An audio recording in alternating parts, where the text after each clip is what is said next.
그러므로 내가 어떻게 받았으며 어떻게 들었는지 생각하고 지켜 회개하라. 만일 일깨지 아니하면 내가 도둑같이 이르리니 어느 때에 내게 이르는지 내가 알지 못하리라.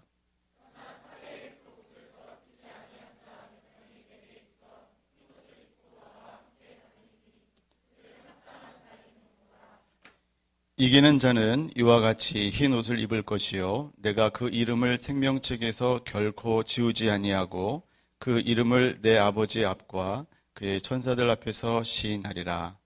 귀 있는 자는 성령이 교회들에게 하시는 말씀을 들을지어다. 아멘. 잠깐 기도하겠습니다. 거룩하신 아버지 하나님, 주님께서 이 예배를 기뻐 받으시는 줄로 믿습니다.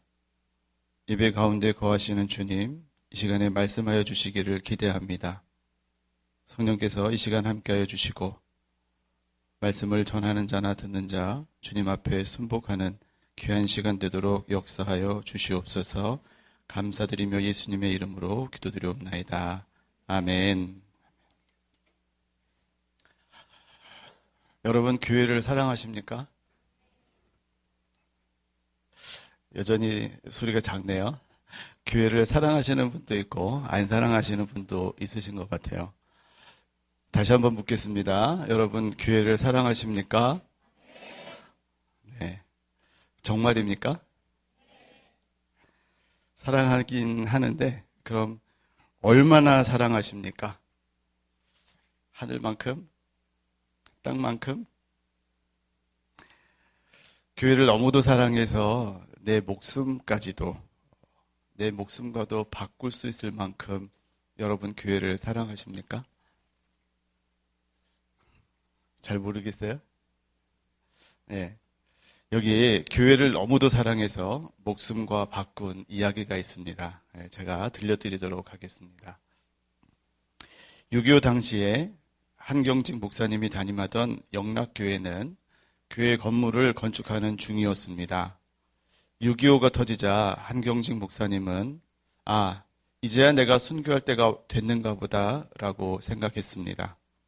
일제강점기 때 신사참배한 죄로 인해서 마음이 괴로웠던 터라 이번에는 죽을 각오를 했습니다.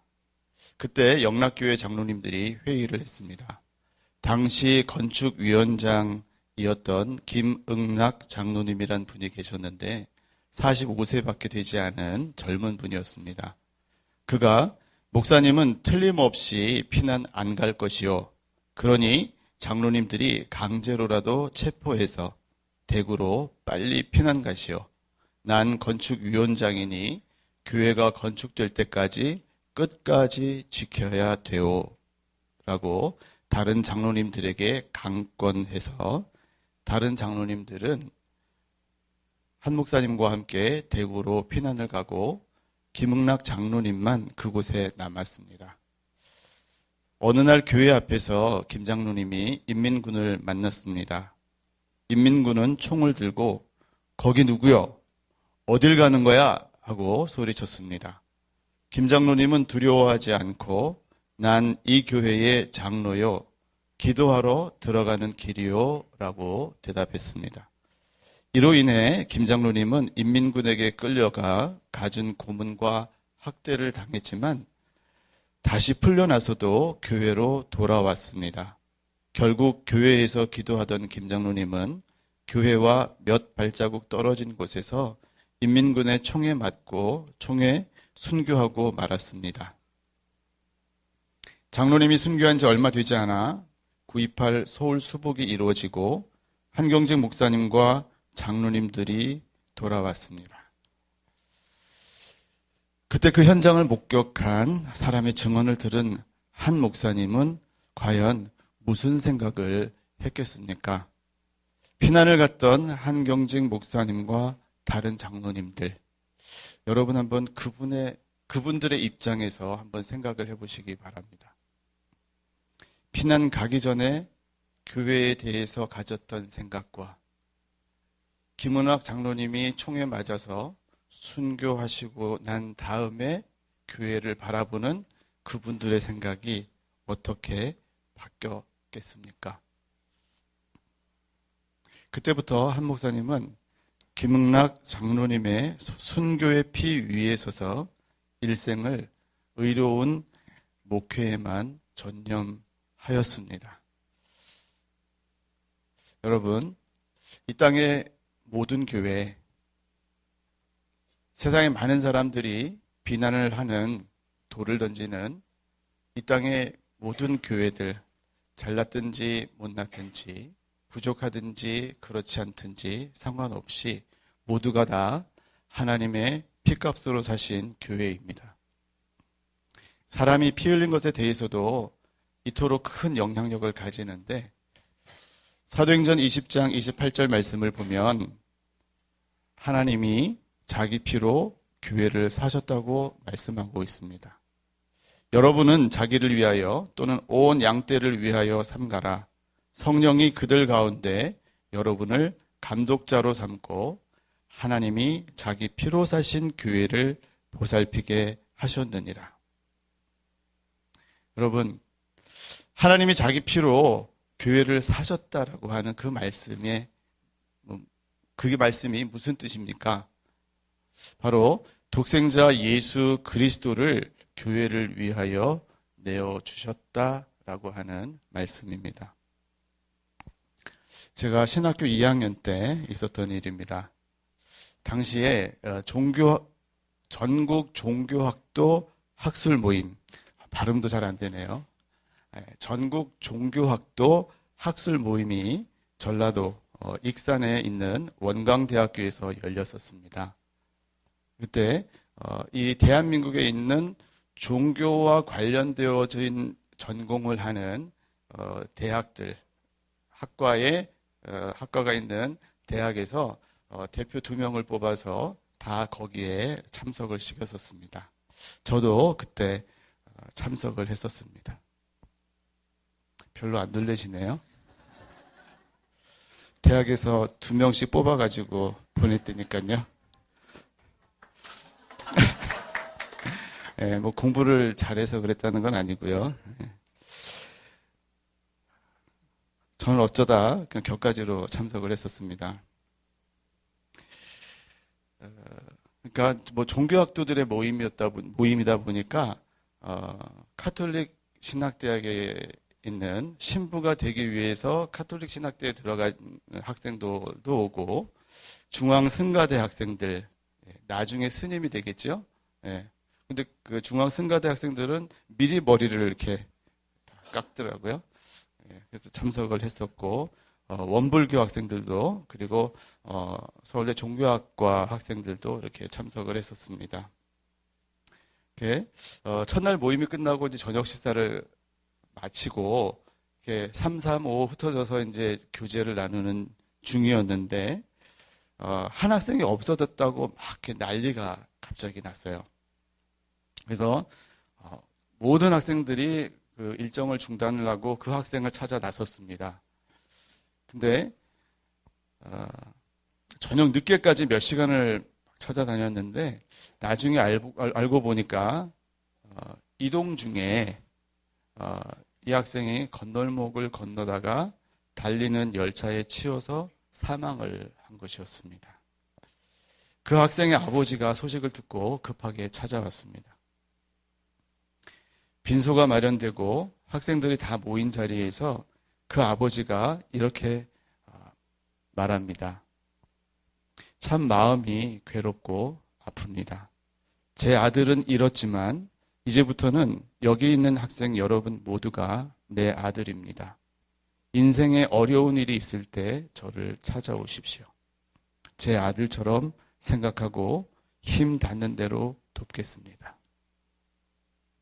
사망한 그 학생의 아버지는 차관급 고위 공무원이었습니다. 그리고 그냥 차관급이 아니고 권력의 핵심에 있는 부서의 차관급이었습니다.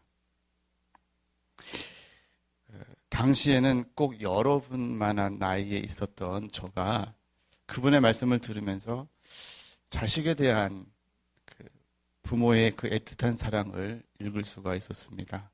사망한 아들 대신에 아들의 마지막 시간을 함께 나누었던 저희들에게 그 사랑을 주겠다는 것입니다.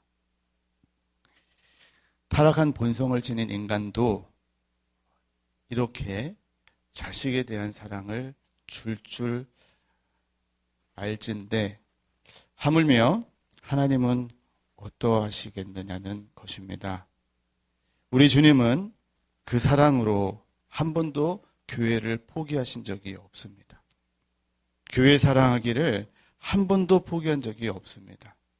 왜냐하면 교회는 다음 세대를 일깨우고 복음 안에서 주님의 자녀로 자라게 하는 모체이기 때문입니다. 열방을 향해 복음 들고 나아갈 선교사를 길러내고 파송하는 산실이기 때문에 그렇습니다. 무엇보다도 이 땅에 하나님의 나라를 이루기 위해서 그리고 이 땅에 하나님의 나라를 확장시켜 나가는 유일한 하나님의 도구요 방편이기 때문에 그렇습니다. 여러분, 그래서 하나님은 교회를 당신의 피값으로 사셨습니다. 그렇기 때문에 사단은 더더욱 그러한 교회를 무너뜨리기 위해 혈안이 되어 있습니다.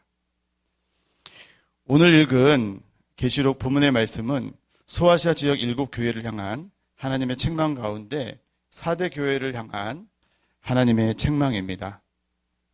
이들 교회가 하나님으로부터 책망을 받을 수밖에 없었던 이유는 교회를 무너뜨리기 위한 사단의 공격 가운데 노출되어 있었고 주님의 부르심과 바라시는 모습으로부터는 점점 멀어져 가고 있었기 때문입니다.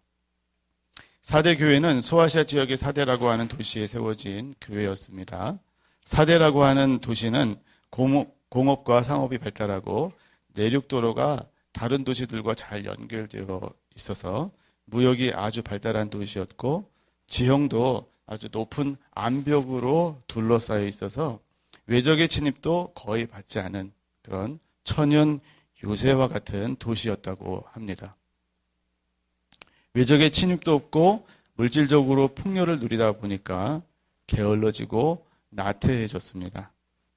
도덕적으로 문란하게 되고 퇴폐적인 풍조가 만연하게 되었습니다. 신앙생활에도 별로 열심을 가지지 않게 되었습니다. 이름 뿌린 성도와 교회의 모습을 가지게 되었습니다. 그래서 살았다 하는 이름은 가졌으나 죽은 자라고 주님은 4대 교회를 책망하십니다. 경건의 모양은 있지만 경건의 능력은 상실했다는 것입니다. 내 행위를 아노니 내가 살았다 하는 이름은 가졌으나 죽은 자로다. 무슨 말입니까? 교회의 조직은 가지고 있으나 그 안에 생명이 없다는 말입니다. 눈에 보이는 교회는 있는데 그 안에 생명이신 주님이 없는 것입니다. 그것이 죽은 교회입니다. 안상강림 교회, 젊은이 교회 살아있습니까? 정말입니까? 4대 교회를 향하여서 주님이 왜 주님이 없다, 죽었다 말씀하셨습니까? 왜 그 교회를 책망하셨습니까? 4대 교회가 그렇게 죽은 교회로 하나님의 책망을 받게 된 원인이 외부로부터의 공격에 있었습니까? 아닙니다. 원인은 4대 교회 안에 있었습니다. 인간의 역사상 다양한 형태로 교회를 향한 전방위적인 도전과 공격들이 있어 왔습니다. 최근 들어서 한국 교회는 이슬람이나 동성애 문제로 큰 도전을 받고 있습니다. 정말로 깨어 기도하며 지혜롭게 대처해 나가지 않으면 위험한 지경에까지 이르렀습니다. 하지만 여러분, 이슬람이나 동성애 이런 도전과 공격들 때문에 교회가 무너질 것 같습니까? 절대 그렇지 않습니다. 예수님은 분명히 말씀하셨습니다. 내가 이 반석 위에 내 교회를 세우리니 음부의 권세가 이기지 못하리라. 믿습니까? 역사 속에서도 증명이 이미 되었습니다. 로마 시대의 악랄하고 잔인한 핍박에도 예수 그리스도를 믿는다는 그 이유 하나만으로 사자밥으로 내어줌이 되어지던 그때에 원형 경기장에 인간 횃불로 불타 죽어도 그런 참혹한 핍박 가운데에서도 교회는 무너지지 않았습니다. 오히려 그 안에서 더욱 강하게 단련되었습니다. 복음 전파 초기 우리나라는 어떻습니까? 수많은 믿음의 선배들이 순교하였습니다. 그러나 그럼에도 불구하고 이 땅의 교회는 우후죽순처럼 일어났습니다. 그 결과로 오늘 우리가 이 자리에 있는 것입니다. 외부의 핍박이 교회를 무너뜨리지 못합니다. 이슬람, 동성애 마찬가지입니다. 그러나 더 큰 위협이 있습니다. 그 위협은 외부에서 오는 것이 아니라 바로 우리 안에 있습니다. 그리고 그것은 주님의 몸된 교회를 심각하게 약화시키고 있습니다. 그것은 바로 음란의 문제입니다. 음란의 문제는 결코 가볍게 볼 문제가 아닙니다. 음란과 성적 타락은 영원히 지속될 것만 같던 강대한 로마 제국도 무너뜨렸습니다. 그 로마 제국 안에 있던 교회도 마찬가지였습니다. 한국교회의 음란과 성적 타락, 이미 위기 상황을 넘어섰습니다. 저와 같은 목회자도 예외는 아닙니다. 여러분들께 묻고 싶습니다. 여러분, 음란으로부터 자유하십니까? 예수님은 마태복음 5장 28절에 이렇게 말씀하십니다. 여자를 보고 음욕을 품는 자마다 마음에 이미 간음하였느니라. 이렇게도 읽을 수가 있겠죠? 남자를 보고 음욕을 품는 자마다 마음에 이미 간음하였느니라. 사도 바울도 서신서에서 죄를 나열할 때마다 빼놓지 않고 언급하는 것이 음행과 음란입니다. 그 이유는 성적인 혼탁함, 그 혼탁함은 개인의 문제로 그치는 것이 아니라 주님과 교회의 관계, 그리고 하나님의 나라에까지 막대한 영향을 끼치기 때문입니다. 그래서 하나님은 이미 모세를 통해서 주신 십계명에 간음하지 말라라는 계명을 주었고, 간음한 사람에 대해서 돌로 쳐 죽이는 가장 강한 형벌 중에 가장 강한 형벌을 이 간음죄에 적용을 하셨습니다. 그리고 예수님 기준에서 보면 여기 있는 그 누구도 돌로 쳐 죽임 당할 그 죄에서 자유롭지 않을 것입니다. 지금 이 시대의 교회를 무너뜨리기 위해서 사단이 은밀하고 치밀하게 사용하는 도구가 바로 이 음란과 성적인 타락입니다. 이슬람이 강해 보이고 동성애 퀴어 축제도 하고 강해 보여도 그것들은 아직 교회 밖에 있습니다. 그러나 이 음란의 문제, 성적 타락의 문제, 그 문제는 이미 교회 안으로 들어와 있습니다. 음란이 왜 문제인지, 하나님께서 이 음란의 문제를 왜 이렇게 강하게 다스리시는지 여러분 그 이유를 아십니까? 아무도 없는 곳에서 혼자 은밀하게 음란물을 탐닉하는 그 시간, 그 자리는 원래 하나님, 우리 주님과 친밀하게 교제해야 할 시간이었습니다. 하나님을 예배해야 할 그 시간, 그 자리에 예배할 대상을 바꾸어 버린 겁니다. 은밀하게, 조용하게, 아무도 모르게 주님과 가장 친밀하게 나눠야 교제해야 할 그때 그 시간 그 자리에서 엉뚱한 것으로 대리 만족을 누리는 것. 그 때문에 하나님은 그 음란의 문제를 가장 강력하게 다스리고 다루고 싶어 하시는 것입니다. 나도 모르게 음란물에 빠져서 탐닉하면 할수록 채워지는 게 아니라 더욱 목말라집니다. 마치 바다에서 표류하는 사람이 갈증에 못 견뎌서 바닷물을 마시면 마실수록 더욱 갈증을 느끼다가 결국에는 죽을 수밖에 없는 것과 같은 원리입니다. 그러나 역으로 주님과 친밀하게 교제를 나누면 나눌수록 더욱 풍성해지고 만족함 가운데 생명력을 얻으면서 살 수가 있습니다. 우리가 예수님을 모를 때에는, 은혜를 모를 때에는 죄에 빠져서 그 가운데 사는 것이 즐거움일 수도 있습니다. 하지만 은혜를 맛본 후에 예수 그리스도를 알고 난 이후에는 얘기가 달라집니다. 내가 그 음란의 자리에 있을 때 양심이 계속하여 찌릅니다. 그러나 그 양심의 소리에 기울이지 않고 계속해서 반복하여 그 자리에 있을 때 우리의 기도는 형식적이 되기가 쉽습니다. 우리의 신앙생활은 외식이 되기 쉽습니다. 그리고 회개는 어느 순간 멈춰지게 됩니다.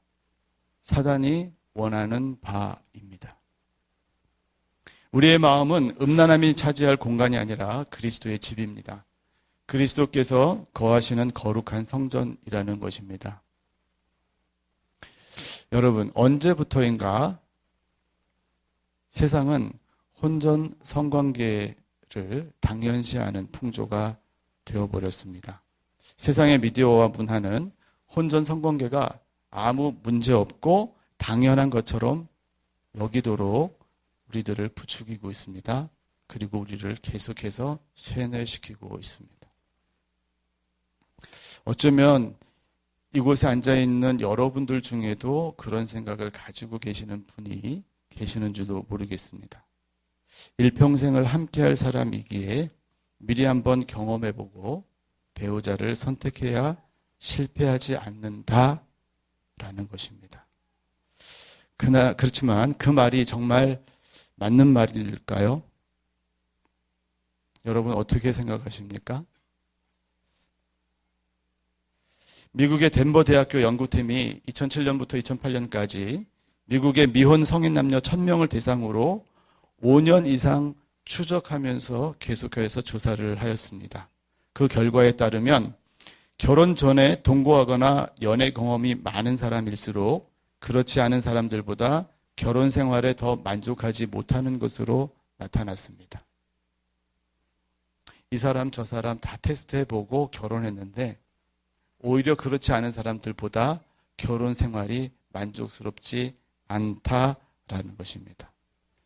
또 연애 경험이 많은 사람일수록 이게 미국의 조사 결과이기 때문에 연애 경험이라고 하는 그 단어를 성경험이라 번역을 해도 큰 무리가 없다 싶습니다. 그런 경험이 많을수록 현재 배우자에게 헌신하는 경향이 낮아지고 상대와의 관계에 접근성이 떨어진다라는 연구 결과입니다. 연구를 주도했던 스탠리 교수라는 분이 연구 결과를 토대로 결혼을 준비하는 미혼 청년들에게 다음과 같이 충고했습니다. 결혼 전 두 사람의 행동이 미래의 행복한 결혼 생활의 기초가 된다는 것을 기억하십시오. 결혼하기 전에 여러분 누구와 교제를 하든지 그 결혼하기 전에 두 사람의 생활이, 행동이 당신들의 결혼 생활에, 미래의 결혼 생활에 큰 영향을 준다라는 것입니다. 여러분, 분명히 기억해야 합니다. 우리가 혼외로 성관계를 갖는 것, 그것을 뭐라고 부르죠?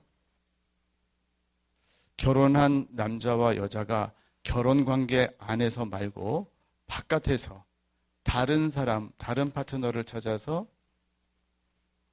성관계를 갖게 되면 그것을, 사랑을 나누게 되면 그것을 뭐라고 합니까? 불륜이라고 하죠. 상당히 어려운 질문을 제가 한 것 같아요. 불륜이라고 하죠. 그러나 혼전 성관계도 여러분 불륜이 죄지요? 네. 혼전 성관계도 불륜과 동일한 죄입니다. 하나님은 분명히 한 남자와 한 여자의 결합만을 허락하셨습니다. 창세기에 그렇게 기록해 두었습니다. 그리고 사도 바울도 에베소서 5장 31절 32절 말씀에 창세기의 그 말씀을 그대로 인용하면서 또 한번 확대해서 말씀을 하고 있습니다. 그러므로 사람이 부모를 떠나 그의 아내와 합하여 그 둘이 한 육체가 될지니 이 비밀이 그도다. 나는 그리스도와 교회에 대하여 말하노라. 분명히 출발은 한 남자와 한 여자의 관계에 대한, 결혼에 대한 말씀이었는데, 그러나 나아가서 어디까지 확대가 되었습니까? 그리스도와 교회 관계까지 확대가 되었습니다. 우리가 음란에 빠져 있으면서 성적으로 방종하고 타락한 가운데 있으면서 주님과 올바른 관계에 있을 수 없습니다. 우리 자신은 하나님의 거룩한 성전입니다. 주님의 핏값으로 사신 교회입니다. 그리고 그렇게 핏값으로 사신 우리를 주님은 물로 씻어 말씀으로 깨끗하게 하사 거룩하게 하시기를 원하십니다. 그리고 자기 앞에 영광스러운 교회로 세우셔서 티나 주름 잡힌 것이 없이 거룩하고 흠이 없게 하시기를 원하십니다. 왜 그렇습니까? 교회는 이 땅에 주님의 나라를 이루기 위해서 주님이 사용하시는 유일한 방편이요 도구이기 때문입니다. 주님은 사도 요한을 통해서 사대 교회에 말씀하시면서 사대에 그 옷을 더럽히지 아니한 자 몇 명이 내게 있어 흰 옷을 입고 나와 함께 다니리니 그들은 합당한 자인 연고라 라고 말씀하십니다.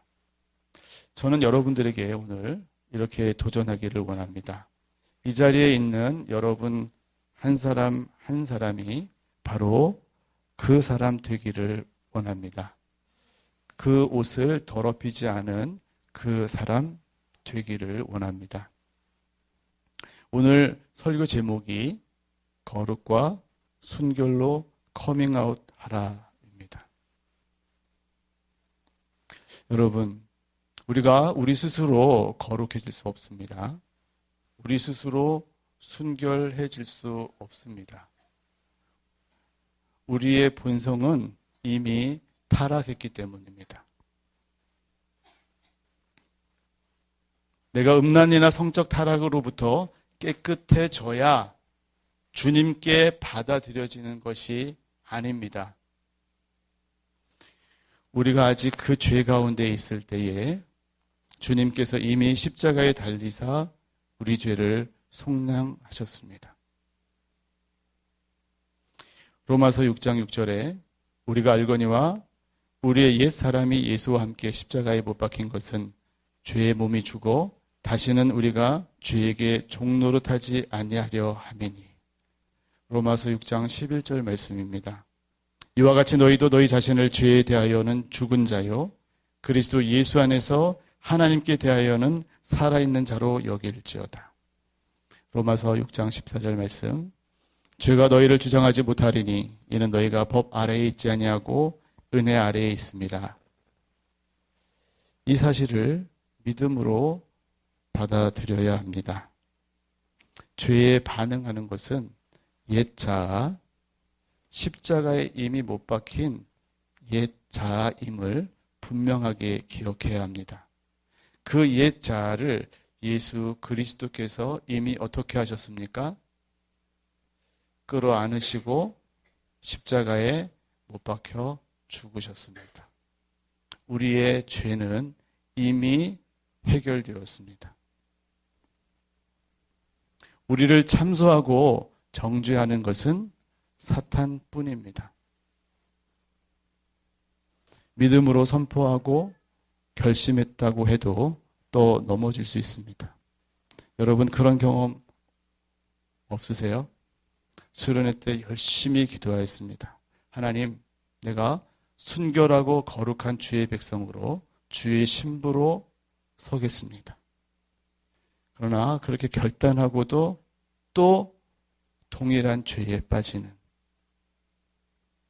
옛날 몇 년 전에 코스타에서 한 청년이 이렇게 간증하였습니다.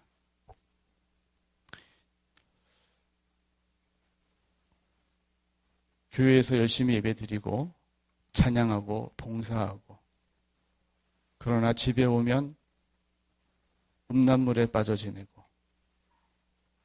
회개하고 눈물로 결단하고 그렇게 결단했음에도 불구하고 또다시 혼자 있는 시간이면 은밀한 시간 그리고 다시 음란물에 빠지고 컴퓨터 하드디스크를 인터넷도 끊고 하드디스크도 다 없애버렸음에도 불구하고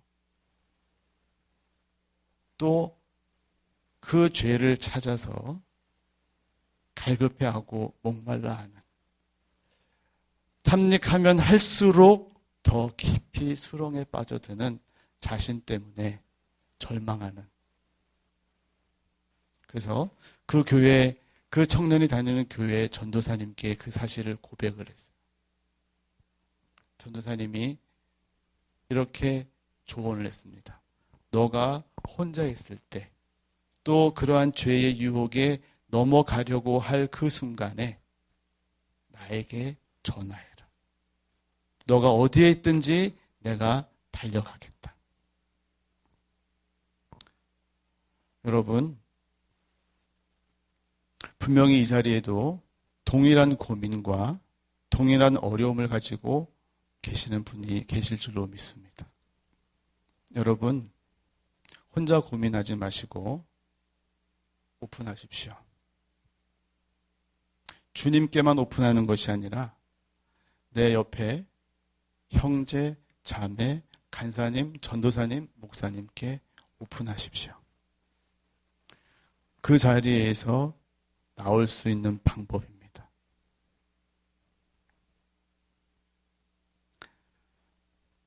그 형제는 그렇게 그 수렁에서 빠져나왔습니다. 동일한 은혜가 여러분들 가운데 있기를 원합니다. 걸음마 하는 아기를 여러분 한번 생각해 보시기를 바랍니다. 아기가 이제 막 일어섰습니다. 걸음마를 몇 발자국 내딛다가 쓰러져 넘어집니다.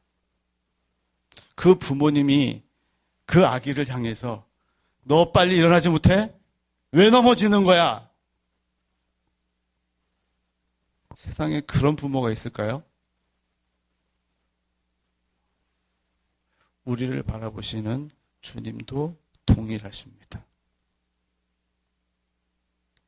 나는 부끄러워 숨기고 싶지만, 감추고 싶지만, 내가 쓰러진 그 사실에 대해서 나는 부끄러워 주님 앞에 나아가기 어렵지만 주님께서는 어떻게 하십니까? 괜찮다. 일어나라. 내가 있다. 안타까운 마음으로 부르시고 계십니다.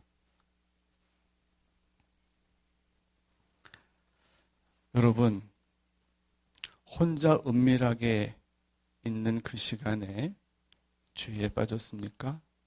그리고 한 걸음 더 나아가서 구체적으로 간음한 한순간 유혹 때문에 무너졌습니까? 주님은 여러분을 정죄하지 않습니다. 바로 그 죄로 인해서 예수님은 십자가에 달리신 것입니다. 여러분 부끄러워하지 마시고 주님 앞에 나오시기를 바랍니다. 여러분, 왜 주님께서 그렇게 하십니까? 왜냐하면 교회는 하나님의 희망이기 때문에 그렇습니다. 이 땅에 하나님의 나라를 이루기 위한 하나님이 포기할 수 없는 가치이기 때문에 하나님은 믿는 자가 쓰러져 넘어져 있는 것을 원하시지 않습니다. 여러분, 결혼식 할 때 주례자가 묻지요. 뭐라고 묻습니까? 검은 머리가 파뿌리 떼기까지 신랑을 사랑하겠습니까? 이제 그리스도의 신부요 교회의 지체 되신 여러분에게 묻습니다. 여러분, 주님의 교회를 사랑하시겠습니까? 정말로 결혼한다고 생각하시고 큰 소리로 답하시기 바랍니다.